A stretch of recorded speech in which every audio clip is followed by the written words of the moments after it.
wabarakatuh. Bismillahirrahmanirrahim.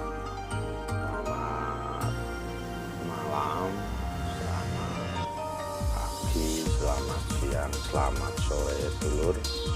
Tergantung kapan Anda saksikan video ini dulur. Seperti yang saya sampaikan di video pertama tadi soal SE Bupati sebagai bentuk tindak lanjut daripada SE Kemendagri, kemudian surat keputusan SK Gubernur Provinsi Jawa Timur terkait penanggulangan COVID-19 di desa.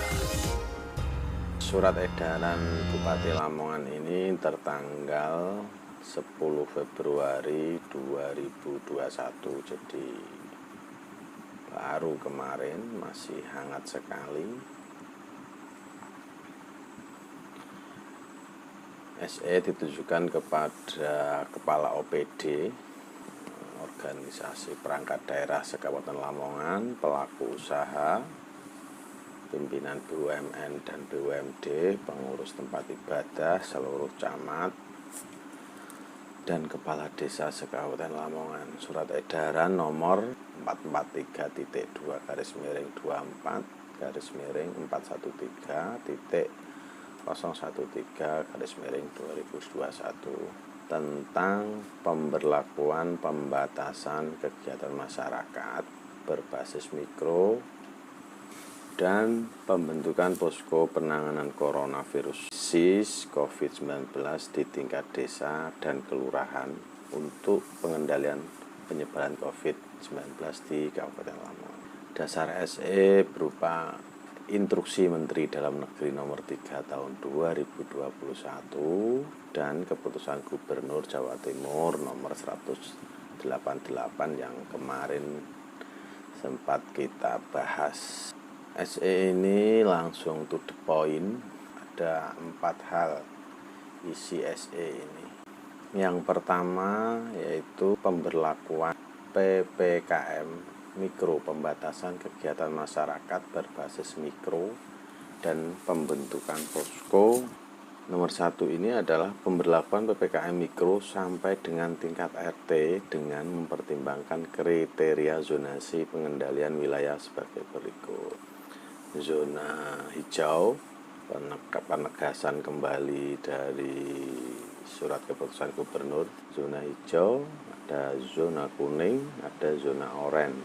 Di sini lebih diperinci lagi, tidak ada kasus zona hijau adalah tidak ada kasus konfirmasi COVID-19 di satu RT, maka di lingkungan RT tetap dilakukan pencegahan dengan menerapkan protokol kesehatan 3M, memakai masker, mencuci tangan, dan menjaga jarak, dan pemantauan kasus suspek tetap dilakukan secara rutin dan berkala. Poin B, zona kuning, ini terdapat 1-5 rumah dengan kasus konfirmasi COVID-19 selama 7 hari terakhir, maka dilakukan 1. Pelacakan kasus suspek dan kontak erat untuk kemudian dilakukan isolasi mandiri dengan pengawasan ketat. 2. Memberikan bantuan dan dukungan terhadap yang isolasi mandiri, terhadap warga yang isolasi mandiri. 3. Memperketat penekanan protokol kesehatan di lingkungan RT.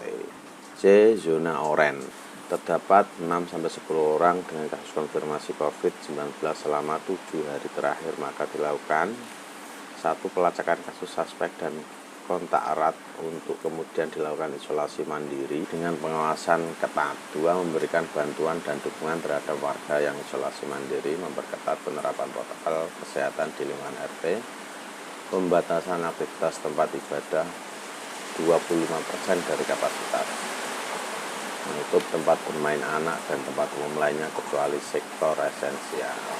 Yang keempat adalah atau D, zona merah, terdapat lebih dari 10 dengan kasus terkonfirmasi COVID-19 selama 7 hari terakhir, maka dilakukan pemberlakuan PPKM tingkat RT yang mencakup pelacakan kasus suspek dan kontak erat untuk kemudian dilakukan isolasi mandiri dengan pengawasan ketat. 2. Memberikan bantuan dan dukungan terhadap warga yang isolasi mandiri, memperketat penerapan protokol kesehatan di lingkungan RT, penutupan tempat ibadah, tempat bermain anak, dan tempat umum lainnya, kecuali sektor esensial. Nomor 5. Melarang kerumunan lebih dari 3 orang. Nomor 6. Membatasi keluar masuk wilayah RT maksimal hingga pukul 20.00. 7. Menyediakan kegiatan sosial masyarakat yang menimbulkan kerumunan dan berpotensi menimbulkan penularan. Berkaitan tentang poin angka 1 yang disebut tadi, diharap untuk A. Mengoptimalkan kembali pos komando Satuan Tugas COVID-19 tingkat kabupaten, kecamatan, dan desa dengan melakukan fasilitasi, supervisi, dan pelaporan dari dan ke posko secara berjenjang serta mengoptimalkan fungsi kampung tangguh, pasar tangguh, tempat ibadah tangguh, dan sekolah tangguh. Berarti melanjutkan program Kabupaten Lamongan tahun 2020 kemarin.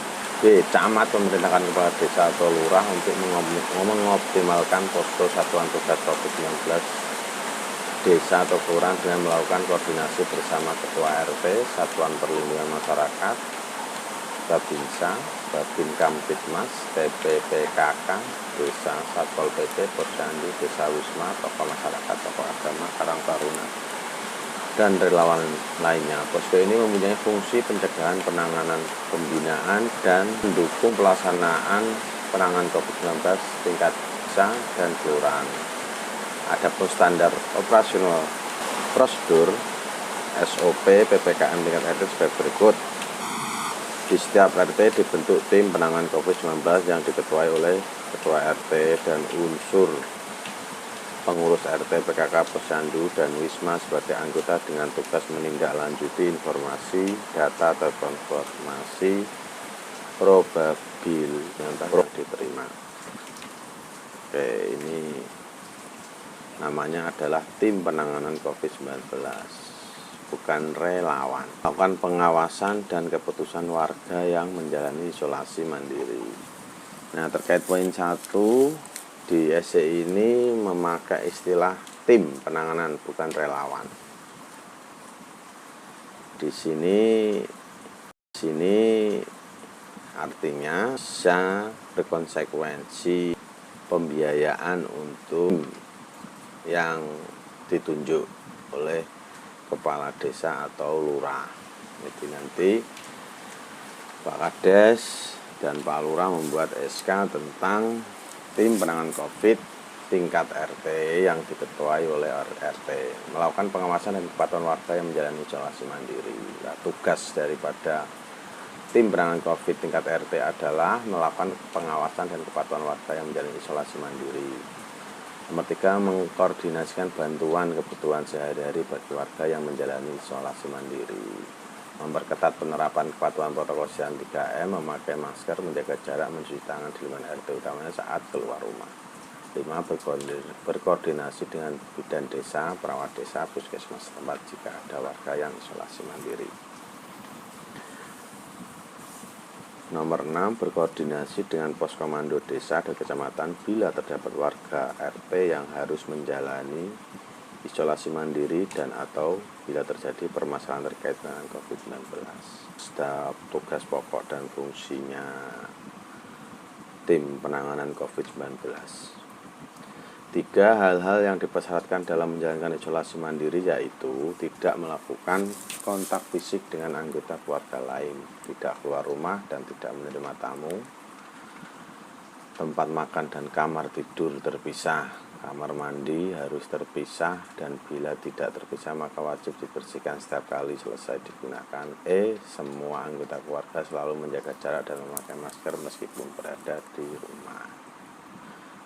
Poin 3 ini perlu ditulis di tempat isolasi nanti atau warga yang melakukan isolasi mandiri. F. Dalam memenuhi kebutuhan pokok dan logistik keluarga melalui tim penanganan COVID-19 tingkat RT. G. Bila ada keluhan segera melaporkan kepada tim penanganan COVID-19 RT dan atau menghubungi bidan desa puskesmas terdekat. setiap desa kelurahan agar dibentuk Satgas pemulasaran jenazah COVID-19 dan penyakit menular lainnya dengan pembinaan dan pelatihan dari puskesmas. Ada Satgas pengurusan jenazah terkonfirmasi COVID. Cukup jelas ini essay ini pembentukan tim penanganan COVID-19 di tingkat RT, tim penanganan COVID-19 di tingkat desa dan gunung. Oke ya, sekaligus nanti akan membentuk tim COVID-19 yang diketuai oleh RT. Ini tidak dijelaskan pembiayaan atau pendanaan support dana dari mana. Tapi kalau merujuk surat edaran Menteri Keuangan terbaru disebutkan bahwa 8% pagu DD wajib diperuntukkan untuk penanggulangan COVID di desa. 8% berarti kalau dana desanya 700 sampai 800 juta kira-kira untuk penanganan COVID di masing-masing desa sebesar 60 juta. Kalau nyampe 1 miliar berarti 80 juta. Kalau melihat SE ini, tugas tim penanganan COVID di tingkat desa RT ini cukup jelas dan tanggung jawabnya juga besar. Pada prinsipnya sama dengan surat keputusan Gubernur Jatim nomor 188 tadi, tinggal nanti kita bersama-sama untuk menopang, memperkuat tim penanggulangan COVID di tingkat desa dan RT. Yang menarik di essay ini saya kira adalah soal penggunaan diksi tim penanganan COVID tidak disebut sebagai relawan. Berapa penjelasan pihak berwenang kalau relawan meskipun di-SK oleh kepala tidak diperbolehkan menggunakan atau dikasih honor, istilahnya hanya operasional, konsumsi, makan minum, dan transportasi. Itu teman-teman, video selanjutnya kita akan coba ulas tentang proses penganggaran di perencana perubahan, karena beberapa desa sudah melakukan Perdes APBDes 2021 pada Desember 2020, sedangkan banyak SE. Maka pada video selanjutnya kita akan bahas proses penganggarannya berdasarkan Mendes nomor 13 tahun 2020 tentang prioritas penggunaan dana desa. Di sana disebutkan bagaimana mekanisme perubahan, yaitu salah satunya dengan melakukan review RPJM, melakukan musdes untuk review RPJM desa, RKP, dan kemudian penetapan Perdes APBDes tahun 2021, sekaligus nanti dikombinasi dengan surat edaran terbaru dari 3 kementerian sekaligus terkait COVID juga, yaitu Kementerian Desa, terus Kementerian Dalam Negeri, dan Kementerian Keuangan. Itu dulur yang bisa kita ulas hari ini. Mudah-mudahan ada manfaat. Mohon doanya dulur, saling mendoakan, mudah-mudahan kita semua bisa melewati masa sulit ini, kita segera menyongsong suasana yang normal kembali seperti sebelum 2020 ini. Terima kasih. Itu dari saya. Ada pertanyaan, saran, kritik, silahkan dikirim di komentar ya teman-teman dulur. Dukung terus channel ini untuk terus berkarya kaitannya dengan pendampingan desa. Terima kasih saya sampaikan pada pemirsa semua yang telah sudi menonton video ini. Titip salam untuk orang-orang terkasih di dekat Anda semua. Mudah-mudahan kita selalu dalam kebaikan. Amin. Wallahul muwaffiq ila aqwamit thoriq. Assalamualaikum warahmatullahi wabarakatuh. Dadah.